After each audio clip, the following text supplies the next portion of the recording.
Do you have a moment? It's about your mother-in-law. The Taekwondo doctor, who had pulled on my arm, looked at me with a deeply concerned expression. It's been 10 years since my mother-in-law became wheelchair-bound, and she has regularly been going to the hospital for checkups and physical therapy. But that day, my mother-in-law was at the hospital for the same reason, undergoing tests. I was waiting for my mother-in-law in the waiting room before her therapy session when this doctor grabbed my arm. I said, "I'm going to speak with her primary doctor about this." I gently released my arm from the doctor's grip. The doctor standing in front of me was a man, but my mother-in-law's primary doctor was a woman. I hadn't heard of any change in her primary care doctor.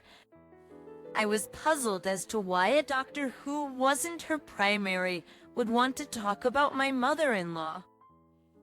Seeing the suspicion in my eyes, the male doctor hastily grabbed my hands. "There's something neither your mother-in-law nor her primary doctor should hear," he said. "That's why I only want to tell you." He said, "Only me?" I took a step towards the doctor, who was looking at me with a grave expression. "My name is Julie," I said. "I'm a 37-year-old office worker.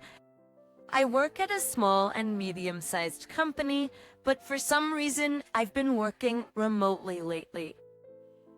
When I was a child, my mother left home, and I was raised in a single-parent family. My father was always like, 'Your mother was a no-good woman who ran off with a younger man.' He advised me to never meet her.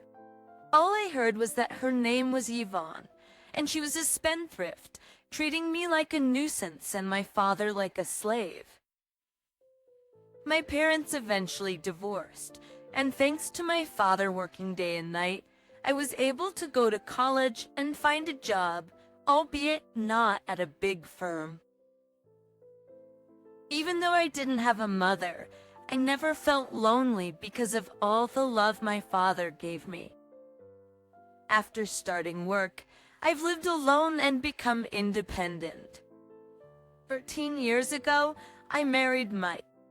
Mike's father had passed away 2 years before our wedding, and his mother, who was living alone, warmly welcomed me into their family, treating me like her own daughter. For years into our marriage, my mother-in-law was involved in a car accident and became wheelchair-bound. And my mother-in-law used to be a lively and cheerful woman, but since the accident, her smiles have disappeared, and she's become very withdrawn.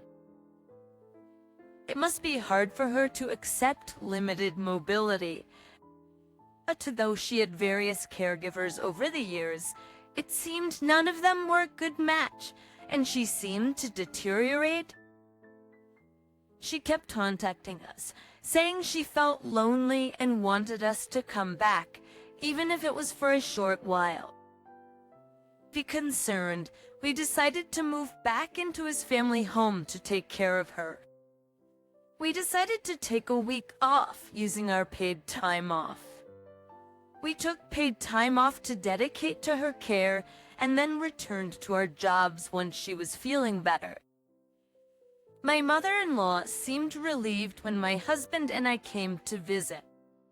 After a few days, she began to smile again. But when we told her that we needed to get back to work, her demeanor changed completely. She didn't let us go. She was like, "No, please, both of you, don't leave. Don't leave me alone," crying out, nearly hysterical. Trying to calm her, I said, "Look, Mike really needs to get back to his job, but I'll talk to my company and see if I can stay here a bit longer. I'll come back as often as I can. Just hang in there for me. Julie, if you can stay, that'd be great. Mike, you better come back, okay? I'll be waiting." After the loss of her husband, my mother-in-law had been alone for a long time. When we as a couple came to visit, she was overjoyed. But our sudden notification of leaving her likely brought on feelings of anxiety and confusion. I guessed her weakened state over the past week made her more fearful of facing her loneliness. After discussing with my company, I decided to switch to remote work and work for a short time from home until my mother-in-law calmed down while taking care of her. But ever since then, she despised being alone. Even when I worked from home, she'd always be clinging to me. No matter how close we might be, I couldn't let her be seen by my coworkers. Even if I asked her to leave the room, she'd always be waiting somewhere she could see me. It felt like I was being watched, and I began to resent it. Mike, on the other hand, would come home on weekends and even take some days off during the week to help with her care. Although she continued physical therapy, there was no improvement in her condition, which meant I couldn't return to the office. Our personal lives were dominated by her care, leaving no time for just the two of us. This year marks the 10th year of this lifestyle. She turned 65. With each passing year, her dependency on us grew. My husband, unable to bear it, reduced his visits year by year. Even if I stepped out for just a few minutes, my mother-in-law would freak out, yelling, and she was like, "Take me with you." Calming her down took ages, and I couldn't go back to our own home. But I couldn't abandon the woman who had welcomed me from a single-parent household without any judgment or prejudice. Then, one day, everything changed. On this day, my mother-in-law had a routine checkup.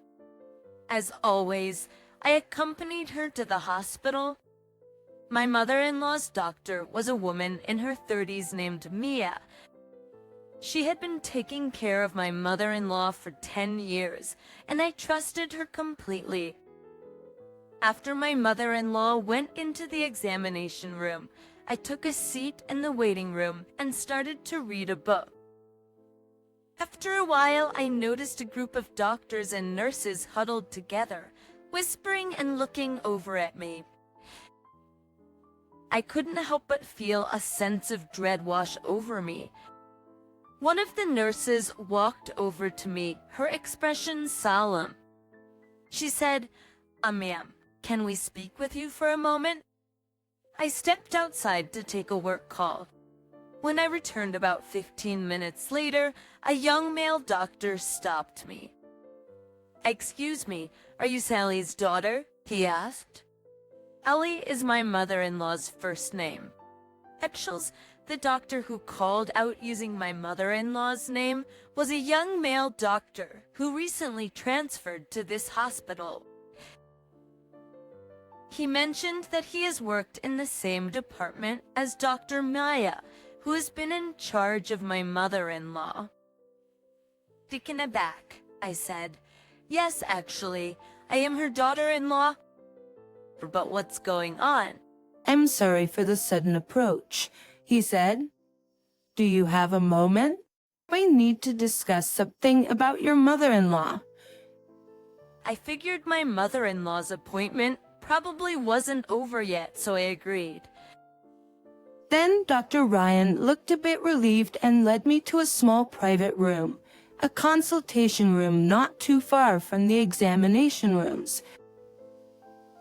Dr. Ryan motioned for me to sit in a chair on the side, and once I settled in, he took a seat across a small desk and looked directly into my eyes.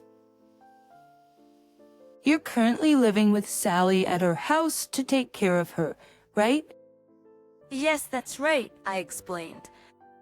I've been working from my mother-in-law's home while caring for her for the past 10 years. I hardly had time to hang out with friends, let alone have some alone time with my husband. Because of my mother-in-law's increased dependency, my husband started avoiding coming home.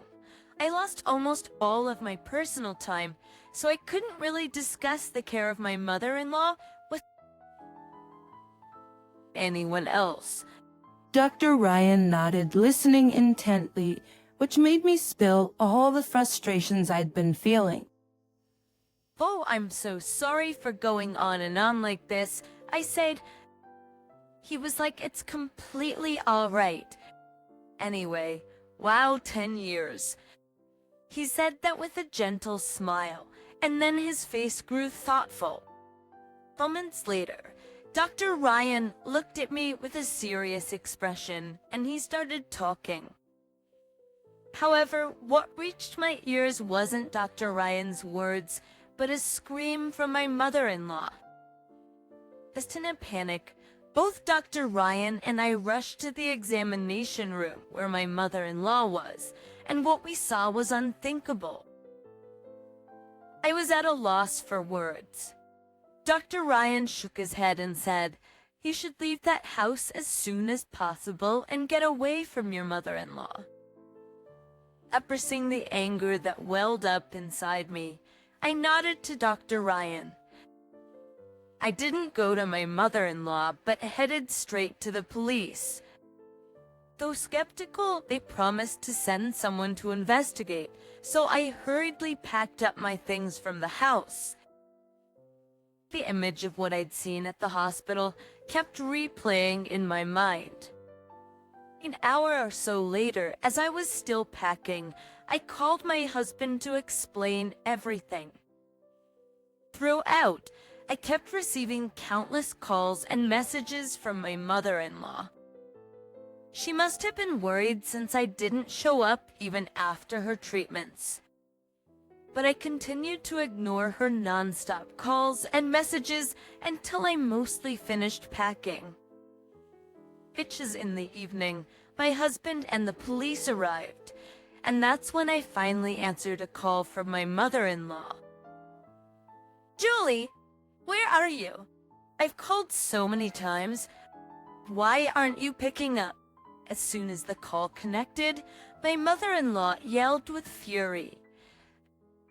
Normally, I'd apologize immediately, but this time with a firm attitude, I was like, "I'm at home. Why did you leave me behind and go home first? How can you do that?" My mother-in-law continued to rant and rave. Sighing, I was like, "Hey, I realized I don't need to live with you anymore, so I'm going back to the house where my husband is." I told my mother-in-law firmly, "Well, Julie, what on earth are you thinking? How do you expect me to live without you? How are we supposed to get back from the hospital? You probably know best, right? Why don't you just walk back home? After all, your legs are fine. So you don't need a wheelchair or care, right?" When I continued like that, my mother-in-law let out a short scream. I could picture her being extremely upset. "You know, I found out everything you've been hiding." I then relayed to my mother-in-law what Dr. Ryan had told me and what I had personally witnessed. According to Dr. Ryan, recent tests showed that there were no issues with the muscles or nerves in my mother-in-law's body. That's when he thought it might be all in her head. He thought that maybe my mother-in-law genuinely believed she couldn't walk, and that belief was what was actually preventing her from walking. Apparently, the power of such beliefs can be incredibly strong, and he was considering not only physical therapy for her legs, but also psychological care. That's why he thought to include me as family in the cares planning and had called me over. But it turned out even that wasn't necessary. While I was speaking with Dr. Ryan, I heard a woman scream from the examination room. Was that my mother-in-law? Dr. Ryan and I exchanged glances and quickly went to check the room. That week's Sam room door had a window, and through it we saw my mother-in-law making gestures as if swatting away an insect. Indeed, the scream had been my mother-in-law's. As it turned out, my mother-in-law had mistaken dust for a bug. We saw her picking up the motionless dust and walking over to the trash can to throw it away. Incredibly, my mother-in-law walked without the need for a wheelchair or cane, moving with light steps. I stared in shock as Dr. Ryan pushed me to the corner of the hallway. Peeking into the examination room, we noticed that my mother-in-law didn't seem to be aware of us. She calmly returned to her wheelchair as if nothing had happened. Just then, Dr. Maya came back into the room and slowly extended her hand to my mother-in-law. My mother-in-law, seemingly in response, placed a brown envelope in her hand. Dr. Maya discreetly slipped the envelope into her skirt pocket and, acting as if nothing unusual had transpired, pushed my mother-in-law's wheelchair towards the physical therapy facility. "Julie, are you okay?" I was so stunned by the series of events that I could only stand frozen until Dr. Ryan spoke softly to me. Thence, it wasn't that she couldn't walk or even that she believed she couldn't. She was pretending to be immobile. Trembling, I felt Dr. Ryan's hand on my shoulder, shaking his head gently. He advised me to leave my in-laws' house immediately, and I quickly packed to escape from my mother-in-law. Throughout my story, my mother-in-law remained silent. Finally, with a sigh audible over the phone, she began to speak, perhaps realizing she couldn't evade the truth any longer. It's true that I became wheelchair-bound after a car accident. And it's true I was injured seriously enough to need care. But thanks to the treatments, about 5 years after the accident, I could walk with the aid of a cane. What then was the purpose of the 12 years we had spent caring for her? She was like me, fearing that once we both found out she could walk, you'd leave her side, Julie, Mike? She couldn't bear that thought. "Julie, I truly love you like my own daughter." After Mike moved out and my husband passed away, I felt so lonely. My mother-in-law repeatedly told us, but our hearts remained unmoved. "We knew that, Mom, Mike, but the way you went about it was wrong. We can't be by your side any longer. Sorry. Look, I've been taking care of you for the past 10 years while working. My colleagues have experienced promotions, marriages, and childbirth. Because of your care, I couldn't have a child of my own. I had almost given up on having kids, but now I feel like the past 10 years are in vain. Why did you deceive us to the point of having us care for you? We would have visited you during our time off. Why did it have to be this way?" I didn't mean to blame her, but as the words poured out, so did my tears. Because with my husband supporting me, I told my mother-in-law that I didn't intend to care for her anymore. We would leave her house that day and never contact her again. My mother-in-law protested and grew hysterical, but we hung up. The police, after understanding the details, said they'd begin an investigation. 2 months later, after moving, I was at a hospital with my husband. It was when we were about to leave after finishing our doctor's appointment, a familiar person rushed over to us.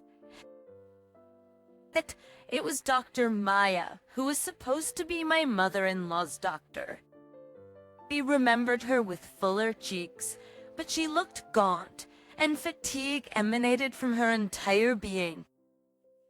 Wondering why she was at this hospital, we couldn't decline her as she approached with a desperate look, so we reluctantly listened to what she had to say. Turns out, Dr. Maya knew all along that my mother-in-law's leg was healed, and she had accepted money from her to give her a disability diagnosis.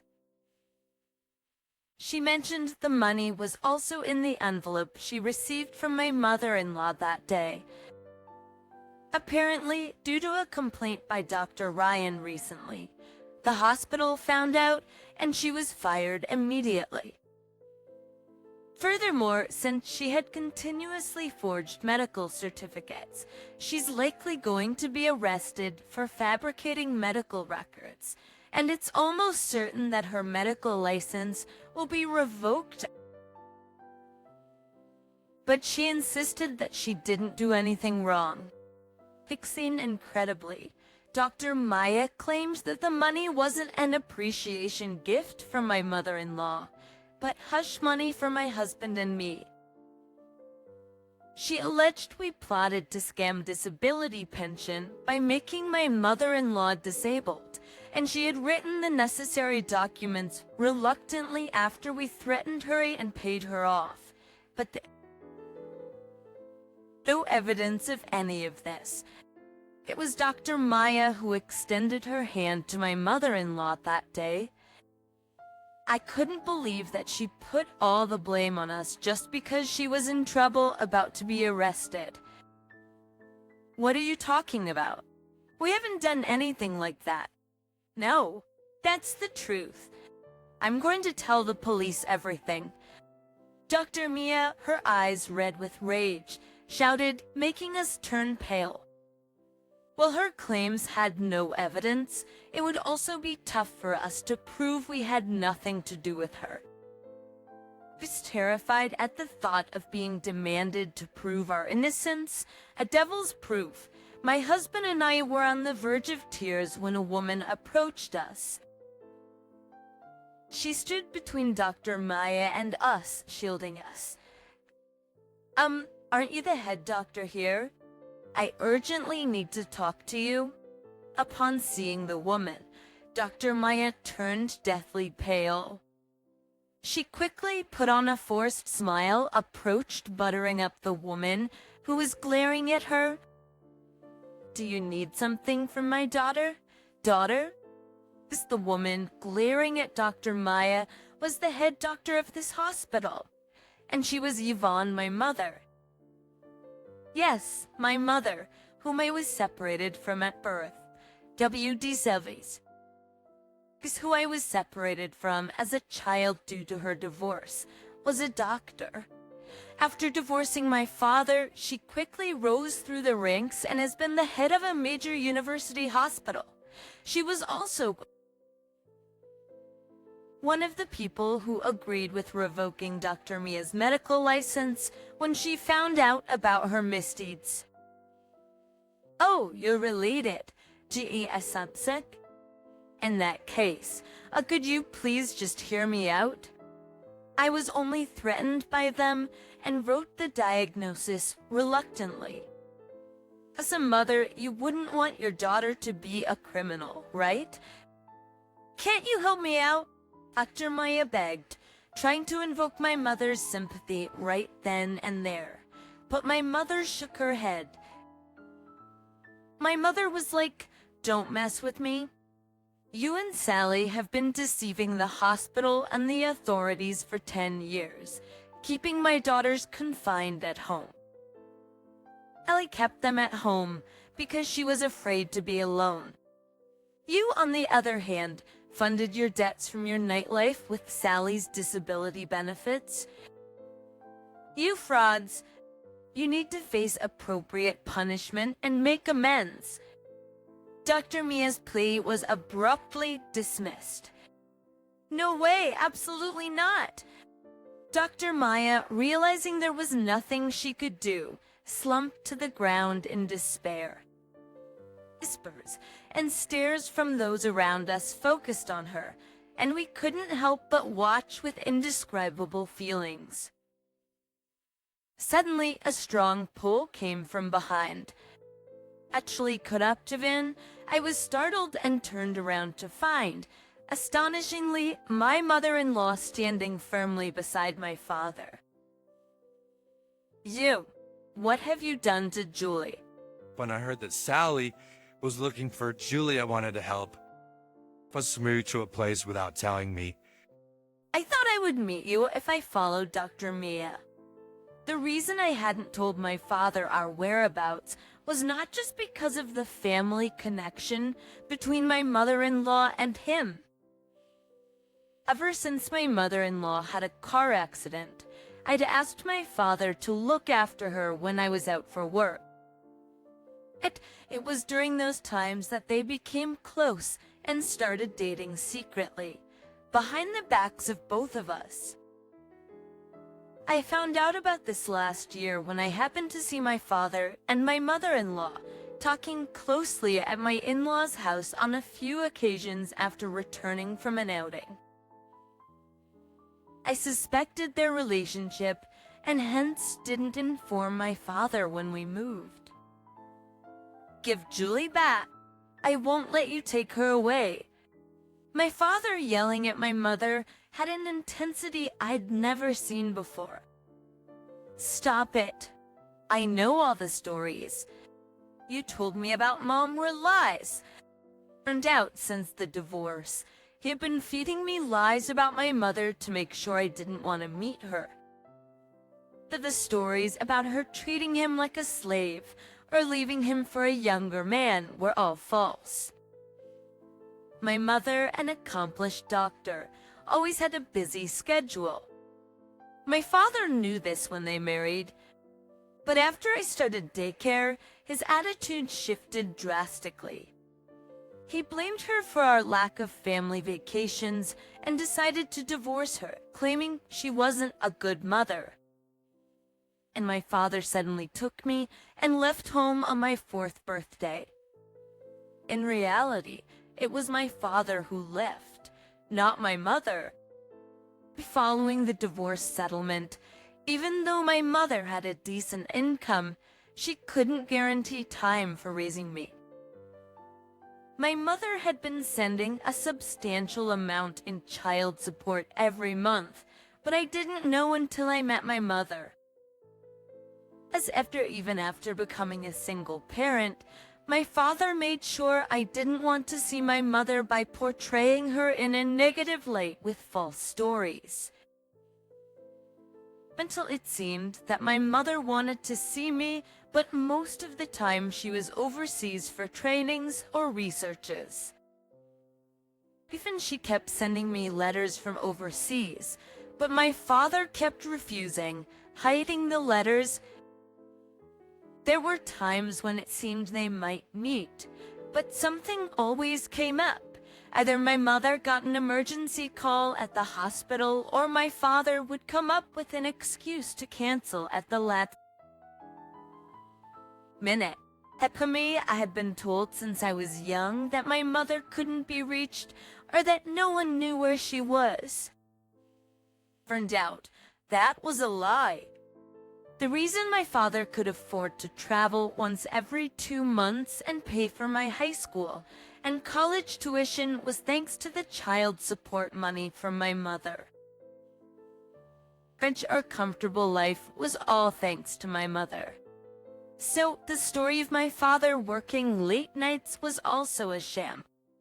To make it seem like he was struggling with parenting, he'd work a regular 9-5 job, then spend nights somewhere, coming home only in the early morning. When my father yelled and asked for proof, my mother calmly showed him a mobile bank app. She said, "This is how much I've transferred to you over the years for me, and your company unusually has strict policies against second jobs, so it was impossible. I can confirm with them if you..." Like, my father crumbled and my mother-in-law tried to comfort him. Seeing my father like this made me realize that I had been lied to my entire life. While the truth was shocking, I felt more anger than anything else. I was like, "Thanks for everything, Dad." But it's time to say goodbye, saying that coldly. My father clung to me, and my mother-in-law said, "Julie, your dad did everything he thought was best for you." No, he did it for himself. He lied about struggling as a single parent using the money from my mom. And you lied too. And you lied to my husband and me, trying to bind us to your home. Both of you are a perfect match for your lies. Please stay away from us and my mother. Ignoring their stunned faces, we left the hospital with my mother. Later, Dr. Maya was arrested and lost her medical license. She had forged medical documents multiple times and was sentenced to imprisonment. Additionally, the hospital she worked for is suing her for defamation. My mother-in-law had bribed a doctor for a fake diagnosis, leading to her having to pay back all the pension money she received with interest. She's also facing fraud charges, as informed by the police. Mike says he's cut ties with her, so he's not bothered about her future. I'm trying not to care either. As for me, I realized I had been somewhat dependent on my mother-in-law. Feeling betrayed sent me into a mental spiral, so I've been seeing a therapist at the hospital where my mother works. Regarding my reunion with my mother, when I was getting a referral at the hospital where my mother works, to my surprise, the doctor's name I was referred to was the same as my mother's. I couldn't believe it was actually her. My mother was skeptical when she saw a patient named me, but during the consultation, she realized it was me. Our reunion can only be described as miraculous. I can't be treated by my mother due to hospital rules, but she supports me from behind the scenes.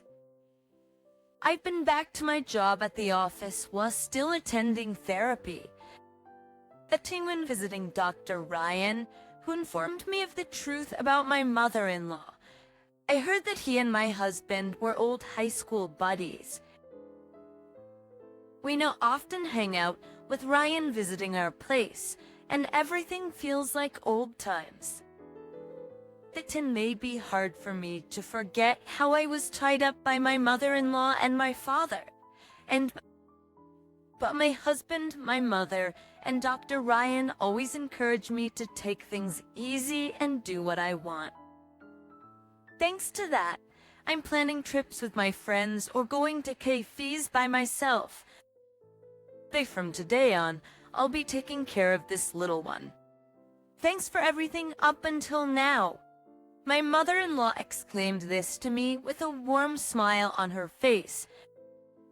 Out of the blue, she came over to our house, grinning as she hugged my daughter, Emily.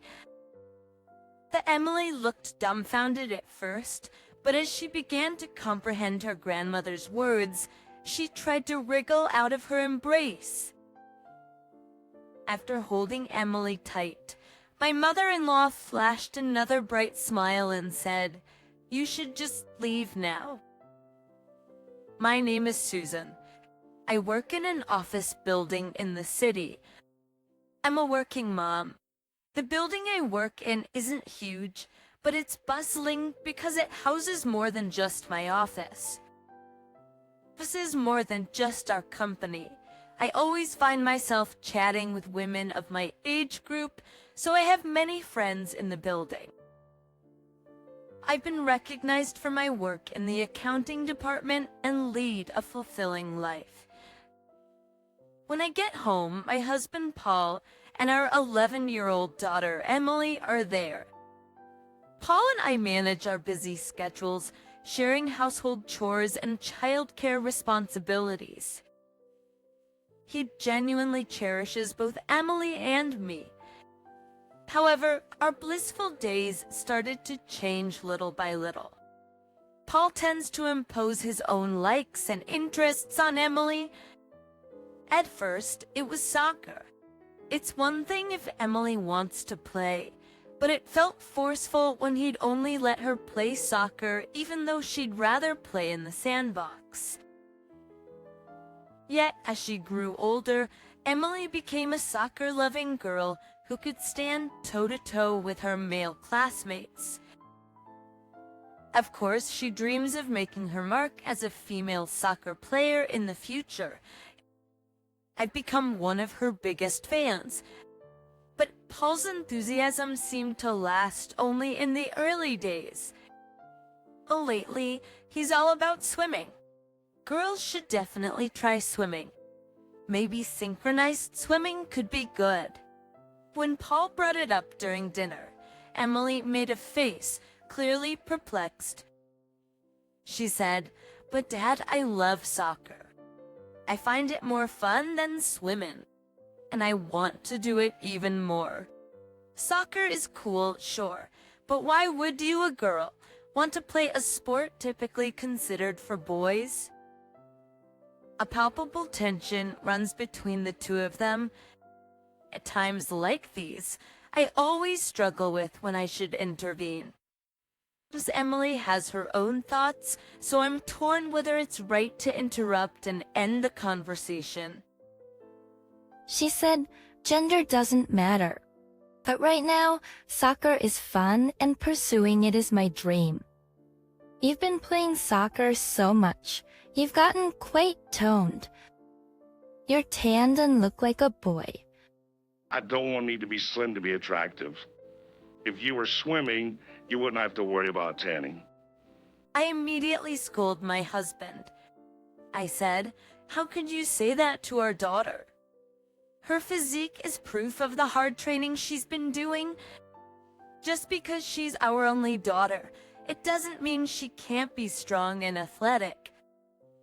Even though she's training so hard, she's still a girl. What's gonna happen if she ends up being a muscular woman with a small chest? Isn't that sad?" I said, "Why can you say such horrible things?" Shocked, Emily falls silent. I yelled at my husband even louder than before, but he doesn't seem to realize he's being insensitive about female soccer players. Sure, the teams are co-ed now, but her competition is mostly men. Emily has her limits being a girl. There aren't any female-only soccer teams around here, so maybe it's time to consider something else. I'm not saying she should go pro in swimming. I said, "Isn't it normal for a girl to want to play soccer, a sport she loves? Isn't it normal for girls to have swimming lessons?" He stopped pushing me outright to quit, but he kept preaching about the greatness of being a stay-at-home mom. Yet that wasn't enough. His frustration turned towards our daughter. He probably sympathizes with his boss because he imposes his own tastes and beliefs. He doesn't consider Emily's opinions or her future.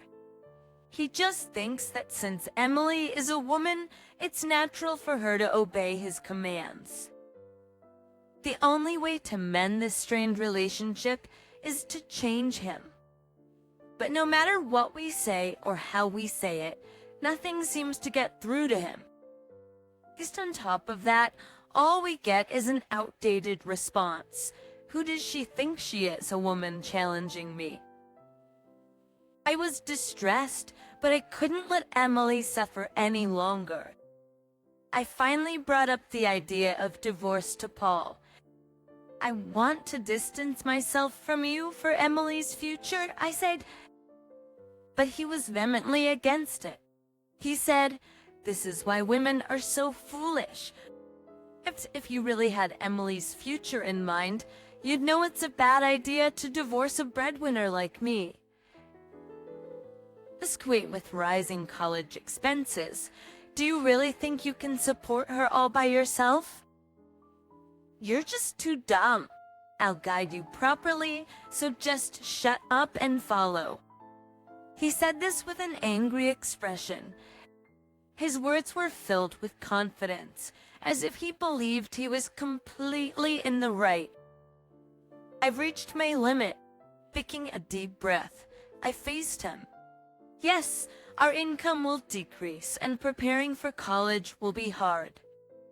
But above all, I can't leave Emily by your side any longer. You don't consider her future at all. You just want to control her, don't you? This is the prime time of her life, and it's unfair for her to be dominated by her father. That's why I think we should part ways. I don't expect Emily to become a professional athlete, nor do I think she absolutely can't make it. I just want to support my daughter in pursuing what she loves. And you, who disrespect our daughter's dignity, are nothing but harmful. I believe it's my duty to provide an environment where Emily can safely explore her potential. Don't just casually bring up divorce. If you want to leave, then just go on your own. But telling me to leave? When did I say that? And how do you plan to live with Emily if I do? And to call your mom. Paul crossed his arms, remaining stubborn. But when I stood my ground, his expression quickly turned smug. He said, "It's your fault for mentioning divorce. I should just call my mom now and let her discipline you." Paul acted immediately. He called his mother, who lives nearby. "You're a woman too. I must have set you straight before, right? So you can do the same for Susan." But before I could say anything, the daughter spoke up. "Dad doesn't like seeing my training and getting a muscular body. He thinks I should get a nice figure, wear cute swimsuits, and have lots of pictures taken. He says girls feel happier when they're popular with boys." Creepy, right? He's hearing this from the daughter. Both the mother-in-law and I were in shock. The mother-in-law raised her voice. "Paul, what on earth are you telling our daughter? You're not looking at her in that way, are you?" Paul flinched and looked around nervously. It was clear that even in situations like this, Paul was always on thin ice with his mother. "It's a misunderstanding. But come on, no one wants a girl who looks like a man," Paul said, trying to defend himself. "It's definitely better if she focuses on her looks, dresses to impress guys, and uses makeup. In the end, she's gonna support her husband at home, right?" He always spoke disrespectfully about women, even to his mother, and no amount of scolding had any effect. My mother-in-law, unlike Paul, was a strong, dependable person. Eventually, after several consultations, we divorced and a plan was set for my mother-in-law to re-educate Paul. "I'm sorry, Emily Susan. I'll take responsibility for raising this boy," the mother-in-law said, clearly referring to her son, Paul. Thus, in a role reversal, Emily and I temporarily moved into his mother's house. Be true to her word, she moved into our home and began Paul's re-education.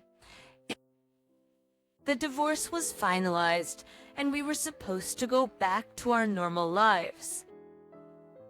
Finding a new place and dividing assets might take time, but living as a married couple was out of the question. As soon as Emily put down her backpack at her grandmother's house, she burst into tears. I hugged her, feeling more than ever that I never wanted to see Paul again. Just a week later, while I was at work, I had an unexpected visitor. The visitor's name was Mr. Smith, a name that sounded familiar to me. When I confirmed his full name, It was unmistakably that of my husband's boss. I was shocked and wondered why such a person would come to my workplace. Yet I headed to the lounge booth within the office building. We have limited space for guests at our company, and it is currently being used for meetings with other clients. As for major negotiations, we might rent out a separate meeting room. Again, most of our walk-in visitors are salespeople, so I asked him to wait in the lounge. But it wasn't just Mr. Smith there.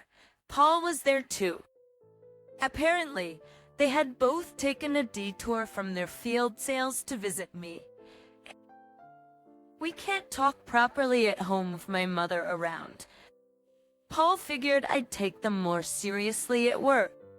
It seemed my husband, knowing I had his mother on my side, brought his idolized boss.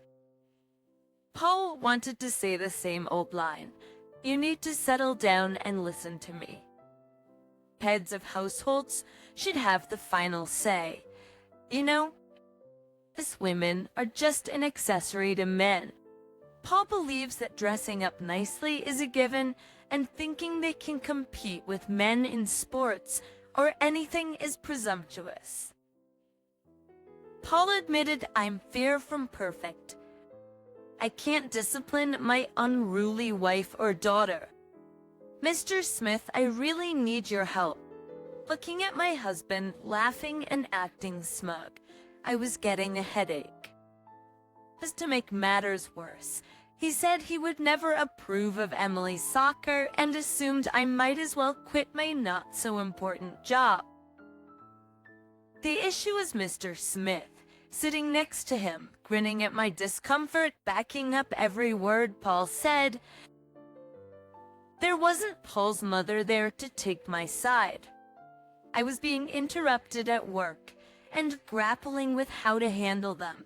Their harsh words paralyzed me. I was holding back from snapping at them, fearing things might escalate to violence. I could feel my eyes burning with tears. I was just grateful Emily wasn't there to see this. I wouldn't want her to see her father with such a scornful expression. I was contemplating leaving without a word. Was when someone spoke to us, "Isn't that Mr. Smith from AB Company's sales department? What are you guys up to?" Both men turned around, and Unison quickly stood up. An older gentleman was standing there. He was well-dressed and clearly held a position of authority. Beside him was a woman, perhaps his aide or secretary. From the disdainful look she gave Paul and Mr. Smith, it was clear she had heard their conversation. "Mr. Miller, what brings you here?" "My office is on the 3rd floor. You guys usually visit the branch office's conference room for sales. I guess you might not be interested in knowing this, but it might be useful for you to remember whether you're visiting the branch or the headquarters." At the sound and content of the man's chilling voice, Paul and Mr. Smith were left speechless, their faces pale as ghosts. The man was a business owner on the 3rd floor of the office building. If he didn't have meetings or appointments, he'd be over here, and I've seen him a few times before. The CEO remembered me and had been secretly listening to the intense conversation between us in the lounge. It wasn't until his secretary mentioned it that he realized Mr. Smith was a sales rep from one of their partners. "Is she your wife?" he asked, referring to her. To act that way towards a woman and kids. "But was that young sales guy with you, Mr. Smith?" He then asked for their business cards, casting a disdainful look at the trembling pair. After all, they'd been working in a conference room, so Grand One could mistake it for the CEO's office at headquarters. I found out later that Paul's company had stirred up a massive commotion, like poking a hornet's nest.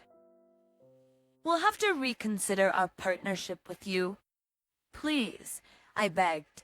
I was just disciplining my not-so-competent wife. We won't cause any trouble for your company.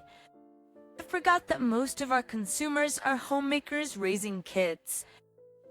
Even if it's someone outside the company, being associated with someone of such beliefs would hurt our image. Just get out of here. By paying no attention to me, my ex-husband and his boss kept apologizing. But even their desperate pleas reeked of misogyny, and the CEO remained stern. I wasn't in a position to defend them, so I just watched. Actually, the two were chased out of the building like flies. Later on, the CEO did reduce and eventually cut off all business dealings with my ex-husband's company.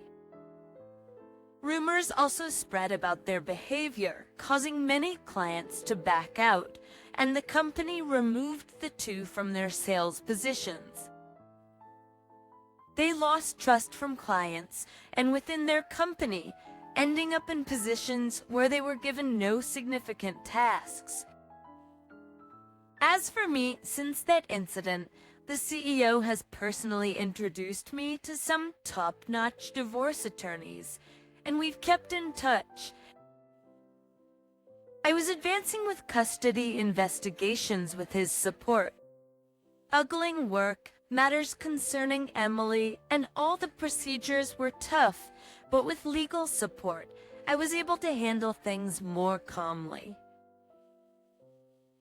However, one day, my ex-husband and Mr. Smith showed up at my workplace again. "Please get Mr. Miller for me," they pleaded loudly. I didn't feel as intimidated by them as I used to. Whispers and murmurs of surprise emanated from my colleagues towards the two who waited outside. This is going to cause problems for other companies too. Eventually, I had no choice but to call the police. When they arrived, my ex-husband, Paul, got aggressive and was taken away. Thankfully, no one got hurt. Everyone got hurt, and while he wasn't arrested, the ostracization within the company intensified. Paul, once seen as a potential star in sales alongside Mr. Smith, couldn't bear the shame and chose to resign early. As for Smith, his attitude didn't change. In fact, his behavior worsened due to his dissatisfaction with how he was treated. He brazenly started to slack off at work, arguing it was the company's fault for not giving him work. Furthermore, his aggressive behavior and misogynistic comments increased, and it seems he eventually faced a lawsuit from female colleagues. This later on, through the grapevine, I heard Mr. Smith sought legal help. However, when a female attorney listened to his story, he spewed outrageous comments like, "Get me a male attorney." How can a woman be an attorney? How much did you pay? Maybe you're paying with your body. Let him see our daughter, Emily. Any exchanges are done through lawyers or Paul's mother, avoiding direct contact. I won't ever say you should remarry him. If he's truly remorseful, he'd feel too guilty to even ask for it. You've got Emily to consider too. You both should prioritize your own happiness. I told you, or studying? We have exams coming up. Yeah, whatever. Dismembering the loud and overpowering presence of Lisa, I thought. So that's what happened. That's why I wanted to find a job and get married here. Is that okay with you? What do you mean by okay? You're the only one I want to be with. I couldn't help but hug Michael tightly. years later, he proposed, and we decided to get married. When we went to his family home to introduce ourselves, Lisa was waiting for us. She looked at me and said, "What are you doing here? You're that girl from back then." I remember being oddly calm and surprised she remembered that after 10 years. Then, at our wedding, Lisa caused a scene. Why can't I wear the dress I like? She'd arrived in a huge, fluffy white dress that made her look like a snowman. She arrived at the last moment, so we knew she did it on purpose. There was no time to change her outfit, and she wouldn't have fit into a backup dress anyway. She always been on the larger side, and she seemed even bigger now. Then at the reception, she really made a scene. After drinking way too much, she stumbled up during Michael's boss's speech, saying, "You don't have to hide that thin hair of yours," and laughingly took off his wig. I'll never forget the look on Michael's face. Everyone knows not to mention things like that, especially in public. Michael immediately ran over and apologized profusely. Our in-laws quickly grabbed Lisa from both sides and took her out. After the reception, we demanded an apology from Lisa. But she just sat there, crossed her legs, turned her head away, and said, "I will never accept your marriage."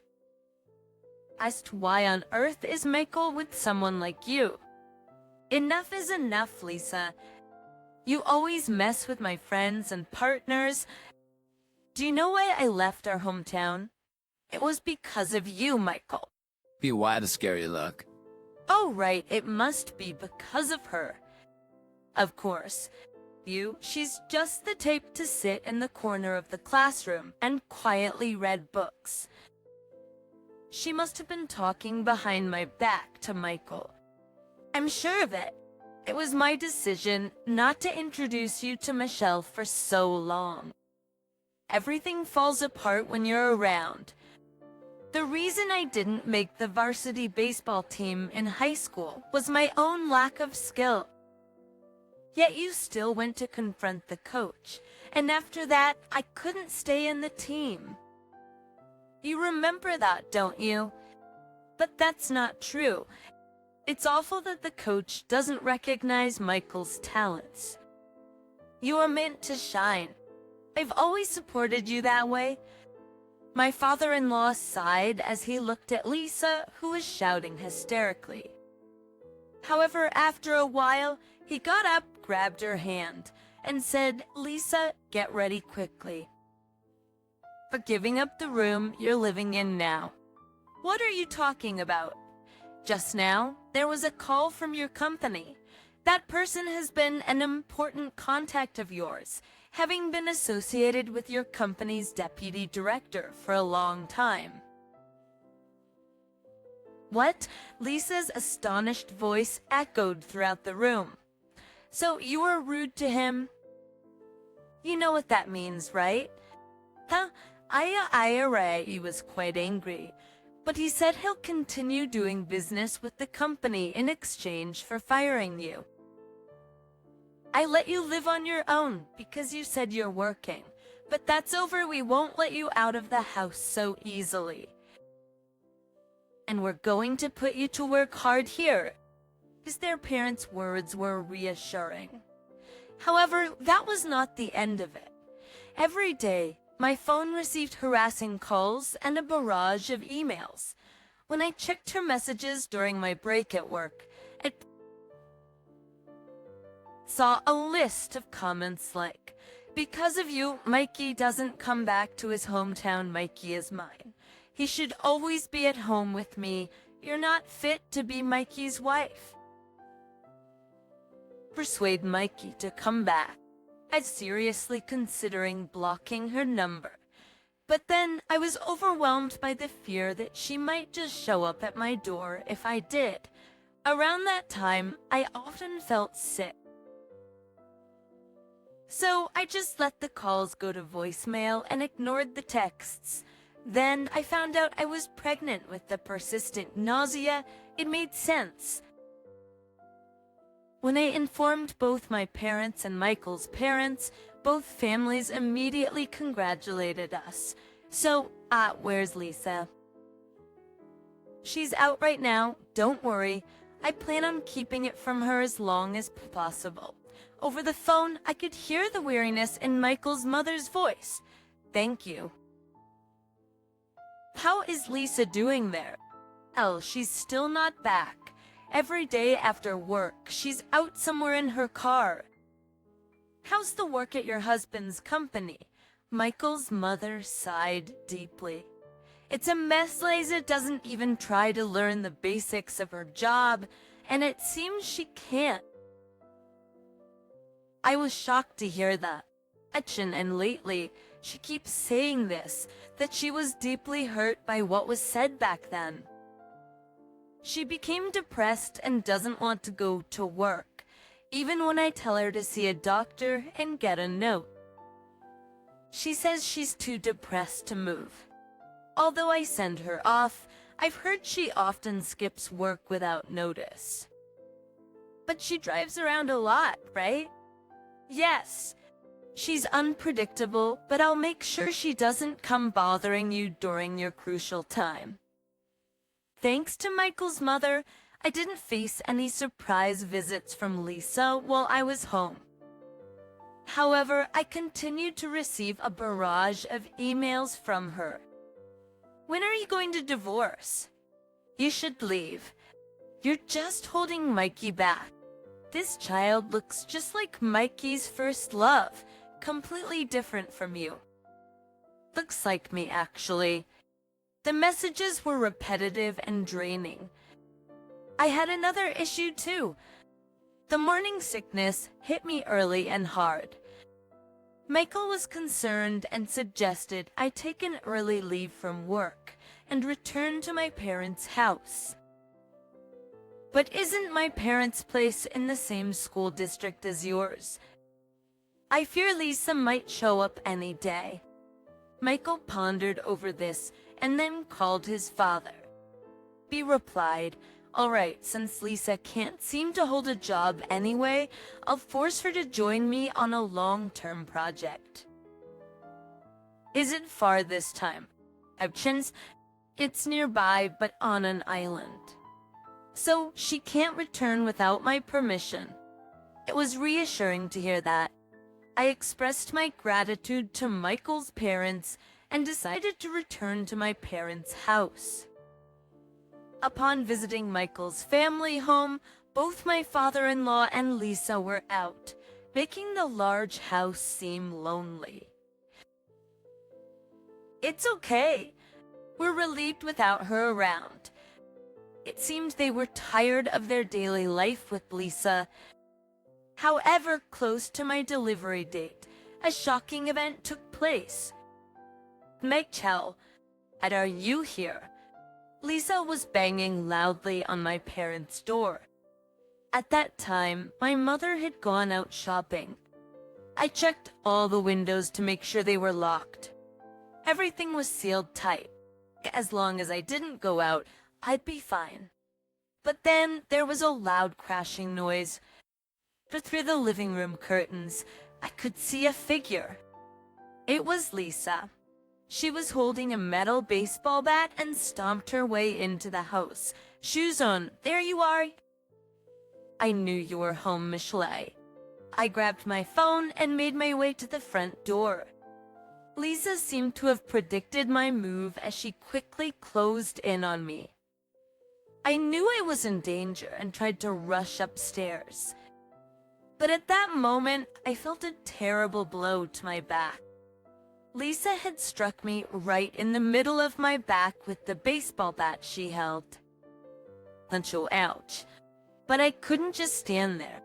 I choked on the impact, feeling a rising sensation from my stomach, almost like nausea. Still clutching my belly, I began to climb the familiar stairs, trying to move as swiftly as I could. Way up! Away was I waiting. My destination was the room on the second floor I'd used before going to college. I've been living on the first floor since I came back home, so I don't usually use it. But in there, I can lock the door from the inside. Boning followed with heavy steps, laboriously making her way up our winding staircase. Paused midway, catching her breath. I took this chance and darted into my room. I locked the door and dragged a table in front of it for extra security. Relief flooded me, and I slumped to the floor. That's when I noticed the carpet was damp. My water broke, I realized, and felt my body shivering uncontrollably. Oh no, not now. On the other side of the door, Lisa had caught up. She was pounding on the door with the bat. Each thud was heavy, a testament to her strength, and random thoughts raced through my head. Then, hey, what the hell? I heard my mom's voice from outside the window. She's back, I thought, relieved. But I couldn't let her in. It's too dangerous. I called my mom on my cell. Michelle, are you okay? This shattered window. Mom! Call 911. Get an ambulance and the police. You mean the police, but an ambulance. Don't tell me. Yes, that's right, my water broke. But I'm trapped upstairs. Hurry, but don't let Lisa see you. She's got a bat. I managed to say this before I fainted from the stress. But when I came to, everything seemed to be over. I felt strange and my head was foggy. Michelle, thank God you're awake. This national podcast of his male voice. What happens? Then it hit me. My stomach. Well, Shell, when they brought you in, things were looking, dire. They had to perform an emergency C-section. My baby. Oh, it's my baby. I'll be well and safe. He's fine. A healthy baby boy. Thank you. We'll go see him together later. I took a deep breath of relief. And ouch! You can't do that. The doctor said you have a pretty bad fracture. I shivered. Was it when Lisa hit me? Did the bat strike my ribs? Thank God it wasn't the baby. I truly felt that from the bottom of my heart. Oh, sorry. And I'm sorry. Why are you apologizing? That baseball bat Lisa brought over was in my room. Oh, I remembered. It was the bat Michael had once used for the baseball team he had to quit midway. I shouldn't have left it where she could find it. It's not your fault. If she hadn't found your bat, she probably would have taken Dad's golf club. That's when it hit me. What happened to Lisa? Well, she was caught red-handed breaking the windows of your family home. I thought Lisa was supposed to be on a work trip to the island. I think trip to the island.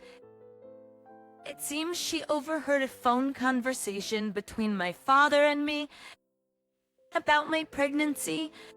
Yeah, she must have figured out the timing of when she was brought to the island for work and lost her cool. We'll need to cool things down for a while. I felt relieved after hearing that. The next day after we were discharged from the hospital, my son Alex was as lively as ever and he was now breastfeeding. I was gently stroking Alex's back when my smartphone rang. It was Michelle. I thought about ignoring it, but the call continued longer than I expected. However, after the 40th ring, I decided to answer. Hello. Ambushed finally. Why did you take so long? How long did you plan to make me wait? Eating other noise overlapped with her voice. Stop that? Ugh, it's so loud. Hey, Lisa. do you have a baby with you? What I heard next was indeed the voice of a baby. That's right. I took your son, but he's so noisy, crying nonstop. I was confused.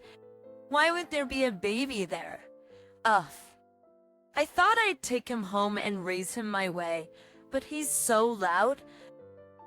I quickly reached for the home phone.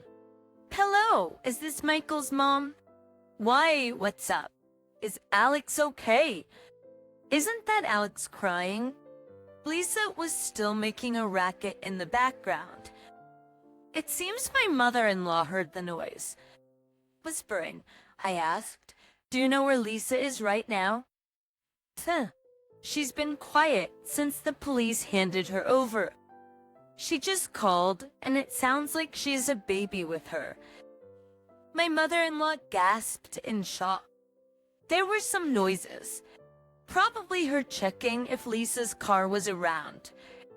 I put the home phone near my smartphone. You checked the hospital to see if your son was there, didn't you? Tough luck, he's right here with me.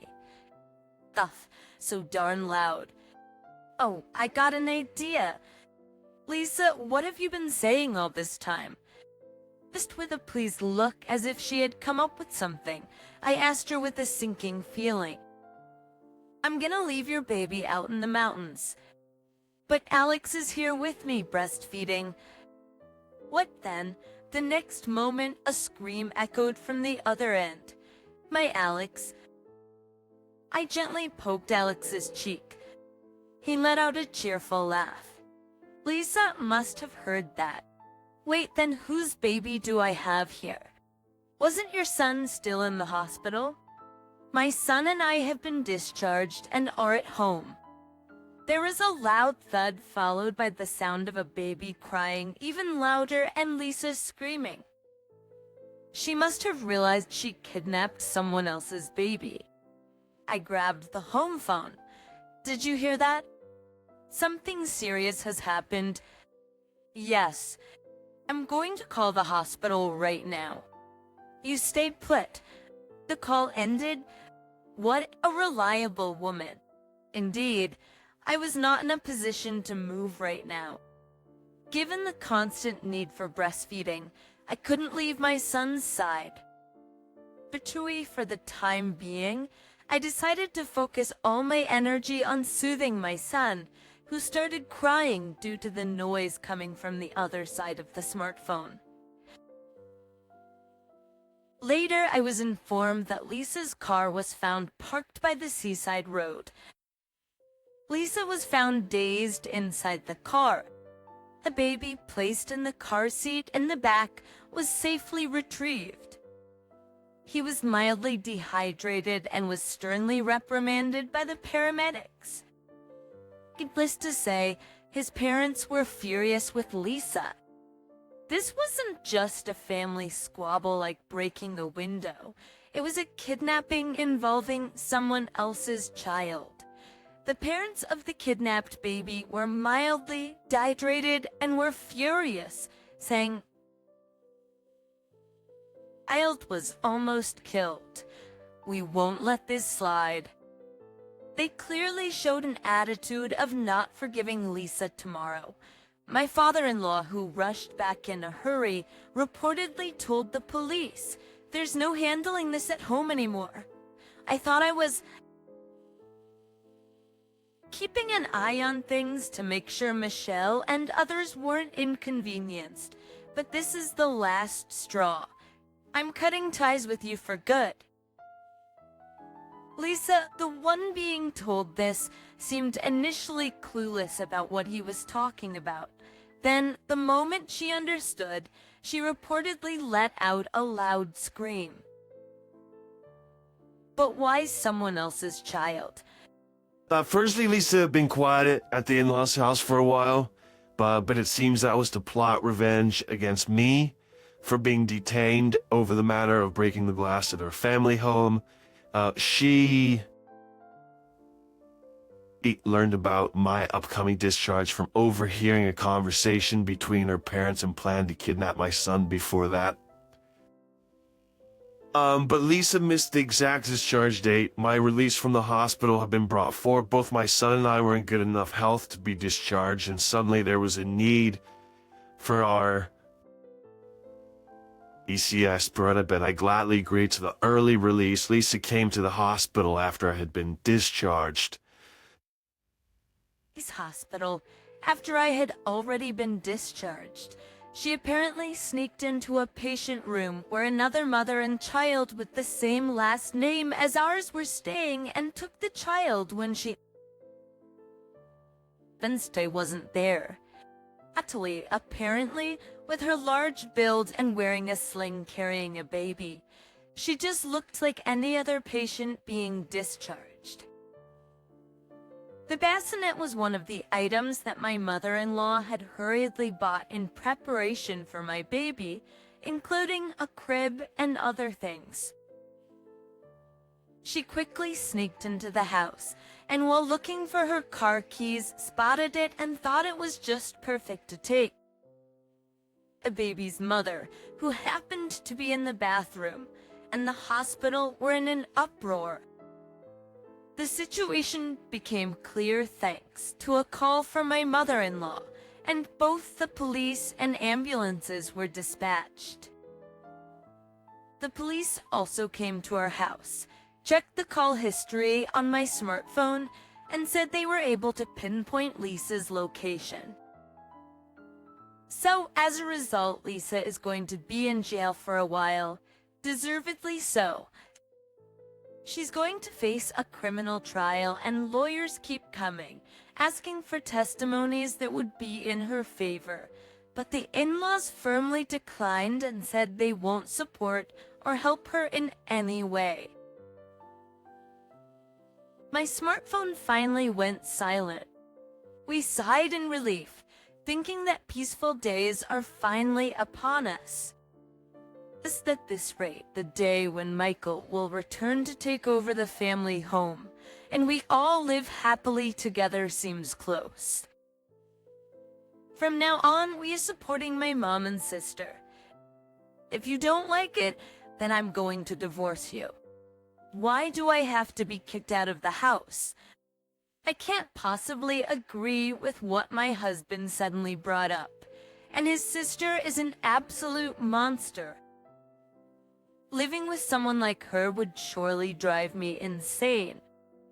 I tried everything in my power to avoid living together, but my pleas fell on deaf ears, and in the end, he threatened me with divorce. But I'm not someone who gives up easily. Up to now that it has come to this, I want to get a grip on his vulnerabilities and make him regret. It seems he's hiding something from me, but if he thinks he can keep it a secret and have his way, he's sorely mistaken. My name is Linda Hernandez. I'm a 38-year-old working housewife, and we've been married for 2 years. We don't have kids yet, but we both want them soon. Ever since I graduated from a community college, I've been working full-time at a general hospital, but I've cut back on my hours to undergo fertility treatments. Currently, I'm working part-time only in the mornings at a nearby private clinic, but I have concerns. The concerns I'm troubled with and the worries I'm holding on to are about the fertility treatment and my husband, Jake. I fell head over heels for Jake, who works smoothly in sales at an insurance company, and that led to our marriage. We both had a mutual desire to have children. For a home filled with the laughter of children is so appealing, doesn't it? I've always wanted kids, but I'm getting on in years. Don't be so downhearted. We'll have them in no time. It seemed to think that we'd naturally have kids without any effort, but reality isn't that easy. 3 years have passed, and there's still no sign of us having a child. I discussed the treatment with Jake, but his response was unexpected. Do we really need to go to a clinic? I mean, you hear about celebrities having babies in their 40s. Why not let nature take its course? I want to do everything possible. You said you wanted children too, didn't you? It's not like we're sick or anything, and it's going to cost money. First, we're going to find out whether there's an issue or not. And if you're worried about money, I'll pay for my savings. Is that okay? Dick wasn't entirely convinced, but he reluctantly agreed when I offered to cover the treatment costs from my savings. Fortunately, my parents also agreed to provide some financial assistance, which was a great relief. However, the situation was more serious than I thought, and it became challenging to continue working full-time while visiting the clinic. The doctor said I need to visit every 3 days. With work and all, it's going to be tough. Well, you've come this far and your parents are helping with the costs, right? So it should be fine, be Jake's response, which basically meant he was okay as long as it didn't affect his wallet, left a bad taste in my mouth. Still, I reassured myself thinking that everything will turn around once we have a child. On a weekday when I had the day off from my part-time job and Jake had gone to work, I enjoyed some rare alone time. Then a call came in from an unfamiliar number. Picking up the phone, it was Jake's sister Jennifer. Nevertheless, I wondered why the phone number had changed. It's a bit concerning. Did you change your number? I was surprised when an unknown number called. There were some reasons. Anyway, can I come over now? Is Jake at work? Jake isn't here on weekdays, but I'm off work. What time do you think you'll arrive? However, Jennifer started speaking without regard to my question. She said, I have so much to talk to you about, Linda. Thought with 2019, have a good girls chat. I just wanted to know what time she'd be arriving, but she didn't answer that. Eventually, Jennifer arrived at my place right after I had taken a few bites of my lunch. So muttering, I should have known, I hurriedly put the rest of my lunch back in the fridge. I said welcome. If you told me when you were coming, I would have prepared lunch for you. I haven't had lunch yet. I'm starving. Oh, would you like me to make something? Jennifer quickly glanced at the kitchen shelf and waved her hand. Anticipations, on the shelf was a gift pound cake from a department store. It was a limited item, and I was looking forward to eating it as a treat on a special day. I thought if I eat too much, I'll gain weight. But I was curious about this cake. Let's just have this for lunch, I said. Where's the knife? I looked around the room for a knife to cut the pound cake. There was something slightly unsettling about Jennifer's behavior. I'll cut it, she said. My place is a bit messy, and it's embarrassing if you look around too much. It's no big deal. It doesn't bother me. She picked up the knife and began slicing the pound cake. I didn't have the energy to say anything. But the thick, nearly 4-inch pound cake slice that Jennifer placed in front of me was so thin I could see through it. She immediately started talking again. Listen, she said, recently my boyfriend's been a bit distant. Even though I tell him I want to see him, he's always making excuses like work or his daughter. Really? I said. Wait, he has a daughter? I thought. But I am a girl too, I added. It's lonely. He could pay a bit more attention to me. Secure engaging deeply in such conversations usually leads to even longer ones, which In times like these, it's best to just keep nodding and smiling. This was one of the interpersonal skills I learned from my medical office job, but there was one thing Jennifer said that I couldn't ignore. He told me if we had a child together, he'd leave his current wife. She said, "Oh, is that so?" I thought, I wonder when's the best time to tell him. I nearly dropped my mug of tea. "Pregnant," I said in disbelief. "Wait a minute. He's married, has a kid, and you're pregnant. Wait, what's going on?" "He says he doesn't find his wife's daughter cute," Jennifer continued. "That's why he wants to live with me and have a cute child that looks like me." "You're kidding, right?" I asked, but Jennifer just puffed out her cheeks. "He probably wants some time to convince his wife," she said. "Right," I replied skeptically. "Well, they say kind woman needs peace of mind." I was rendered speechless for a moment by Jennifer's recklessness and the cruelty of her actions that could break a family apart. "Go home," I said. "Why?" Jennifer asked. "It's getting dark outside, and I need my boyfriend to come pick me up," I explained.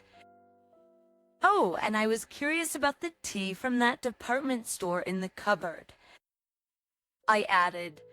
"Please leave," I said. "Oh, I need a moment alone to think."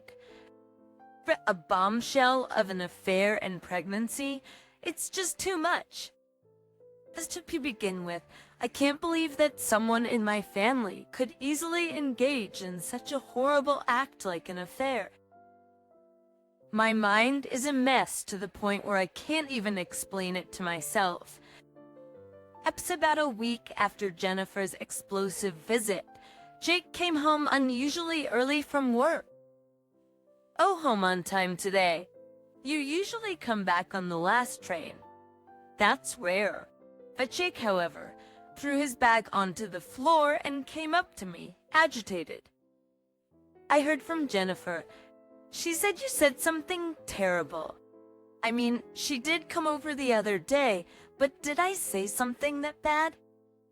I began, but then realized she must be talking about the affair and pregnancy. But it was too late. 2 nights ago, Jennifer called me crying. As her brother, I can't just ignore her when she's upset. But isn't it unreasonable to ask someone to keep silent after they've done something so wrong? "What are you saying?" My sister's gone off the rails. "Come on, spill it." Both the affair and the pregnancy are such sensitive topics. Even if he's my husband, it's not easy to speak about, and Jennifer should explain herself. It wasn't my place to poke my nose in. Taking advantage of my silence, Jake continued to blame me. "Let me guess. You're going to say it's your hormones making you irritable. You always get emotional so easily." I wanted to retort that he was the one being emotional, but once it got to this point, Jake wasn't going to listen. "My dear sister is being bullied. He's just fired up, thinking he's playing the hero, trying to protect her. Poor Jennifer. You better apologize to her." I didn't understand why I needed to apologize. To prevent further complications, I decided to... I tried to apologize later on, but the conversation went nowhere that day. However, the next day, as if nothing had happened, Jennifer began calling and texting me. And she did it more often than before, which was quite a hassle. Sometimes I couldn't reply during work, but if I left her messages unanswered, she'd complain to Jake. So I would send a brief reply to keep the peace, but I wish she'd spare me from her gushing about her affair day and night. I had talked to Jake about Jennifer a few times, but it was all in vain. Right now, Linda's pretty much a stay-at-home wife, so she could at least listen to Jennifer's stories. What, are you jealous because Jennifer got pregnant first? It's not like that. I'm busy too. If she expects an immediate response in the middle of the night, I end up losing sleep. You know, sleep deprivation. But Jennifer was so happy, saying, I never thought Linda would be this easy to talk to. I really want her to listen, so you should go along with it. Talking to Jake didn't resolve anything.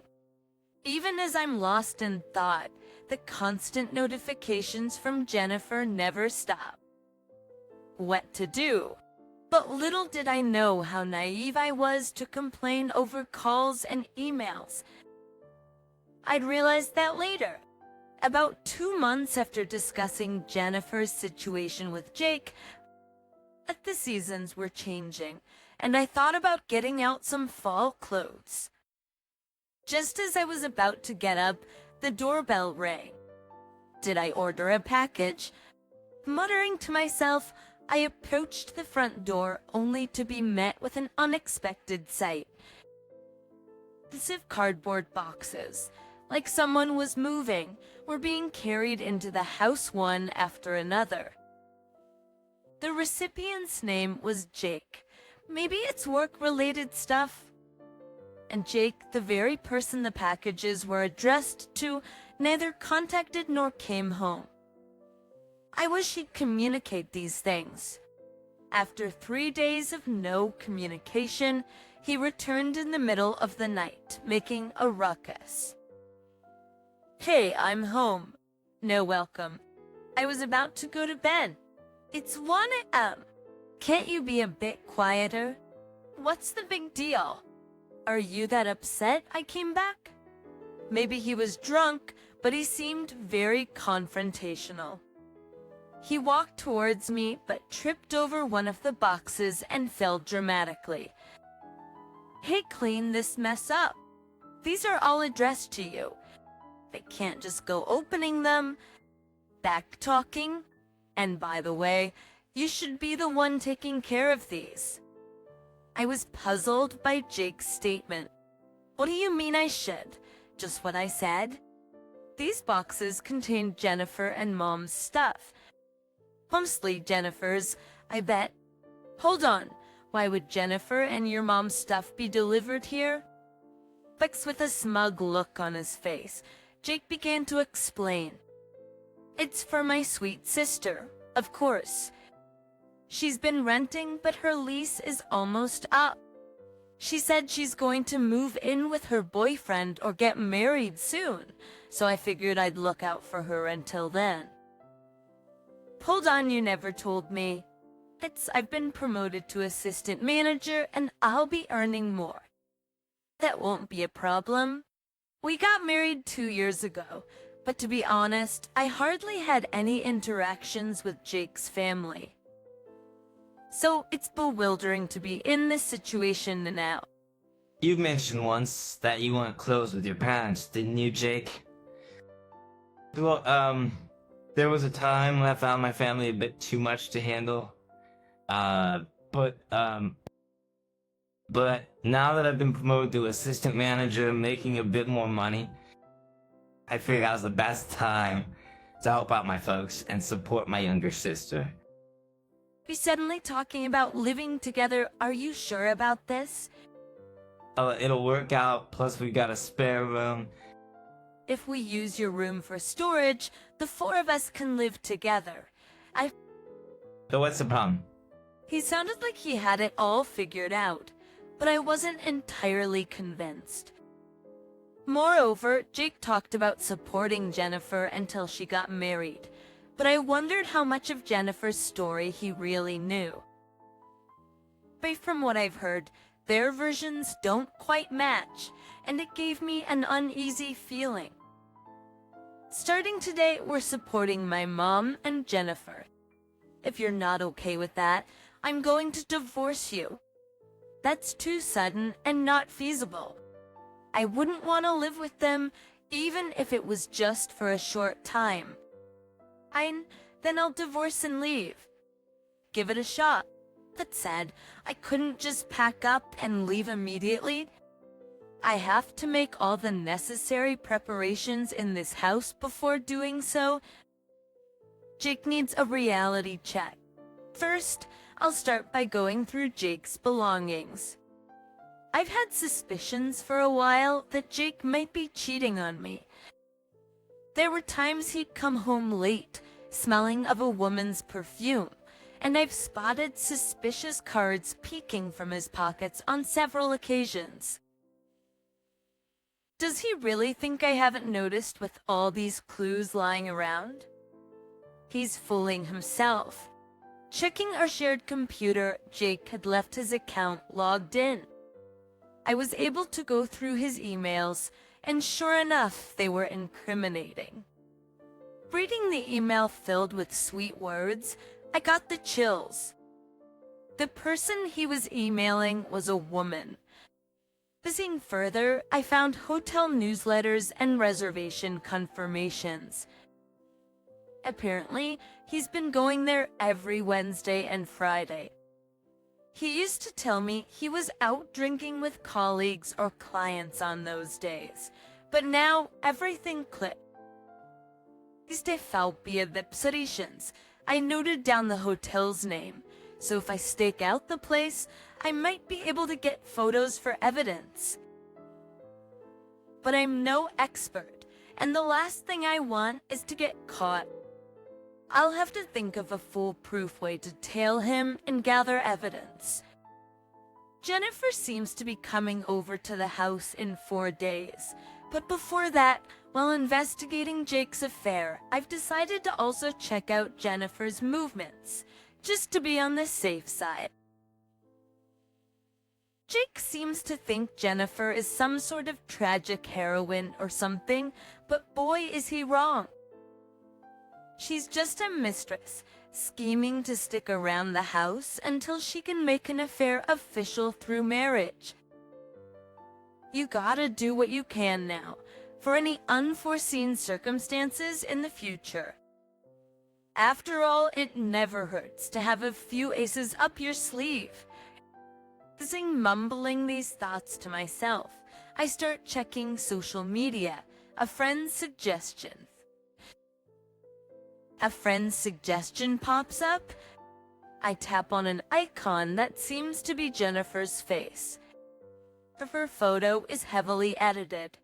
The shape of her face and the size of her eyes are completely different, but it's unmistakably Jennifer. Browsing through Jennifer's page, I see photos and posts that lead me to an unpleasant truth. You've got to be kidding me. Most of Jennifer's photos are those hint photos, suggesting she's in a relationship. But what caught my eye was a man's belongings in the background, something familiar.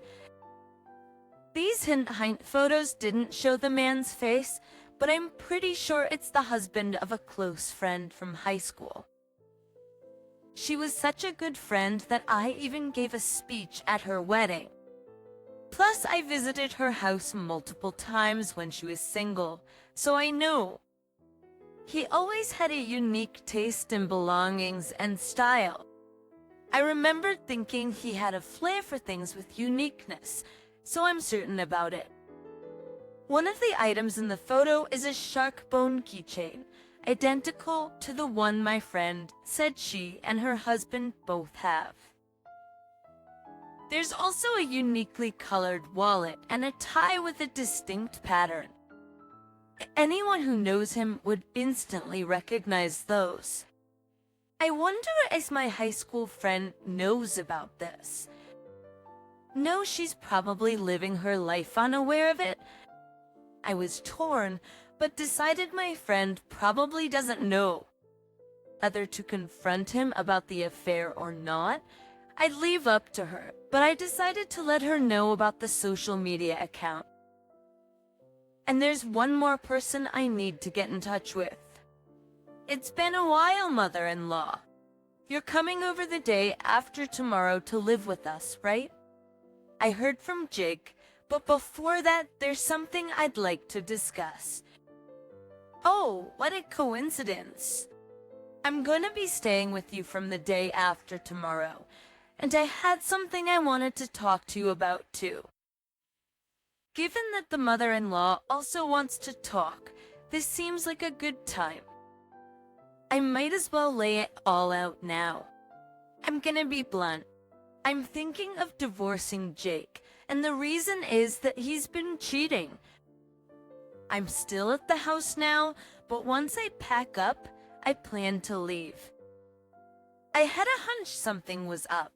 Jake suddenly started talking about being a good son, and I knew something was off. So where's the proof? It makes sense for her to ask for proof. If her own son was cheating, and that led to a potential divorce.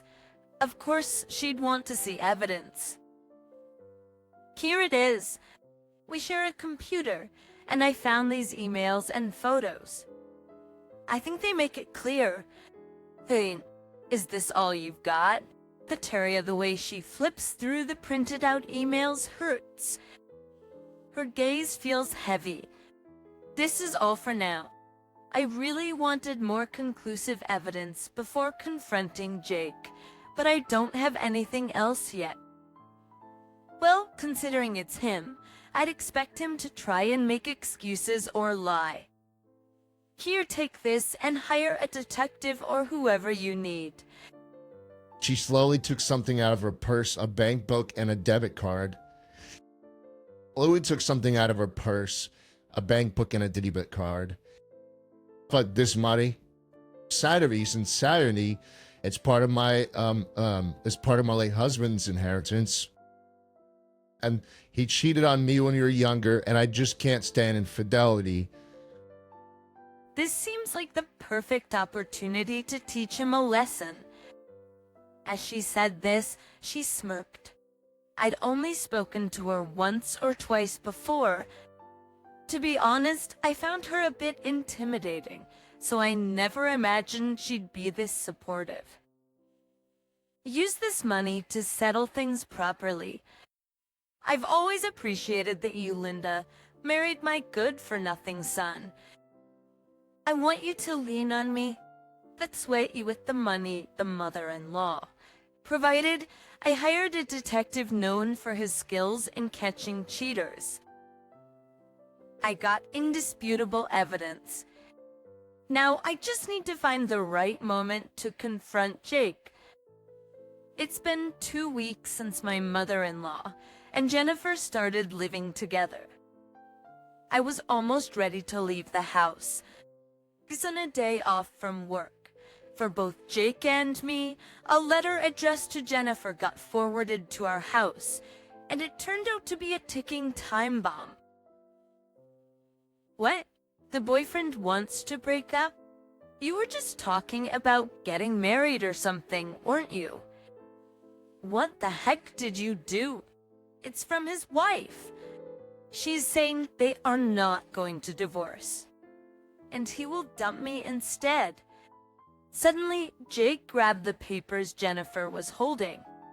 What's this? The sender's name is a woman. This can't be real. It's gotta be some kind of prank.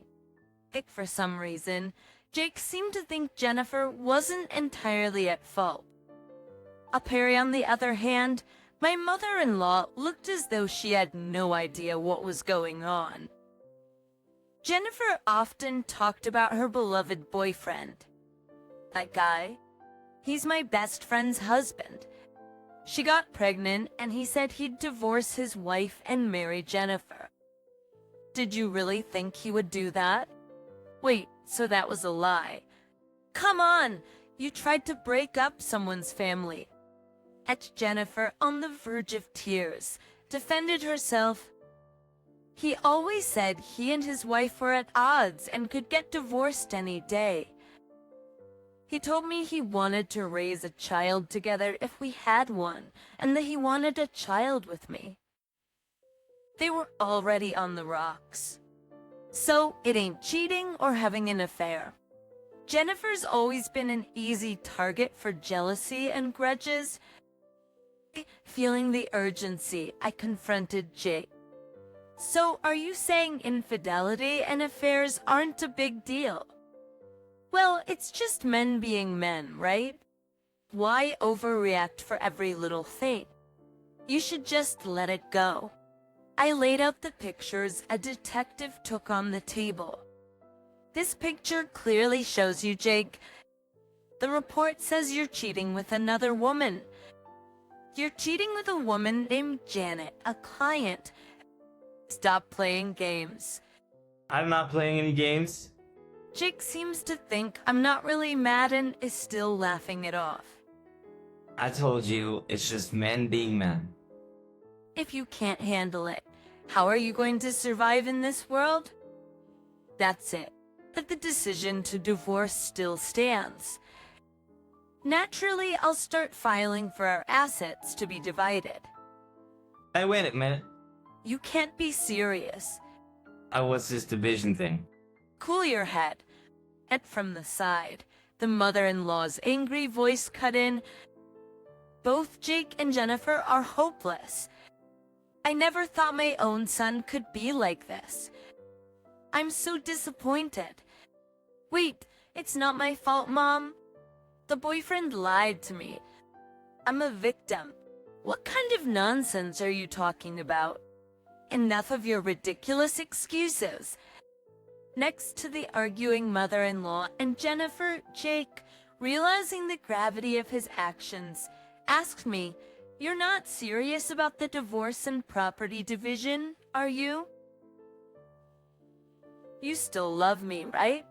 Cheating, making decisions on your own. You're the worst. Remember when you all by yourself decided that living with your mother and Jennifer was the only option, and if I didn't accept it, we'd divorce? Who are you to say that?" Unbelievably, upon hearing my words, Jake began to sob. It was fate that Janet and I met. It was pure love. Our relationship is different from ours.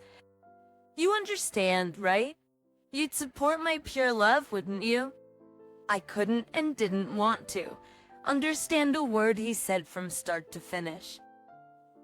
Anyway, I've packed my things and I'm leaving. Are you really leaving? How am I going to live without you? Looking down at Jake pathetically clinging to my feet, I delivered my final words. Not my problem. Expect the divorce process to begin soon. Deal with it. It's in the end, with the involvement of a lawyer, I smoothly got divorced with Jake and filed so our assets to be divided equitably. Although my ex-mother-in-law had lost her husband earlier, she's in good health and has started living on her own for the first time. I got a message from her saying that she's really enjoying her new life, diving into hobbies and other activities. Rumors have it that Jennifer got pregnant from an affair. You can't keep a secret for long, so it was bound to come out. In the end, she got fired from the agency she worked for. Like the rumors of her affair spread, and she became labeled as trouble everywhere, making it difficult for her to find employment. Moreover, Jennifer's affair partner chose to reconcile with his wife and child, essentially leaving Jennifer behind. One day, Jennifer found out where I was and aggressively confronted me. "You told his wife about us, didn't you? Folks, were your well wishes for my happiness a lie? I never said I wished for your happiness. I can't forgive anyone for having an affair, especially since she's my best friend. I can't stand by and watch my best friend suffer. That's all. You're the one who's meddling." Jennifer tried to grab me, but luckily we were in a crowded mall, and a young security guard intervened, preventing any harm. By the way, both of them seem to be trying to lean on my ex-mother-in-law in various ways, but she seems to be rejecting them. Jake got dumped by the woman he was cheating with and under the stress, got hooked on slot machines. He was avoiding complying with paying me the property settlement, so I had to request the court to enforce the divorce settlement. Sujunke, rumors of our divorce and his non-compliance spread throughout Jake's workplace. His workplace took the situation very seriously. Even though Jake was performing well, he got demoted to a do-nothing department because of his behavior. But in this new department, which is often referred to as a sidelined room, he reportedly has nothing to do all day and is just dead weight to the company. I've successfully divorced Jake and now thoroughly enjoy my single life. I once dreamed of having a child with the man I loved, but that's all in the past now. I need to make sure I earn well. Plus, I'm not the type of person to talk to who I'm dating with the intention of marrying. Our lives, both personal and professional, are fulfilling.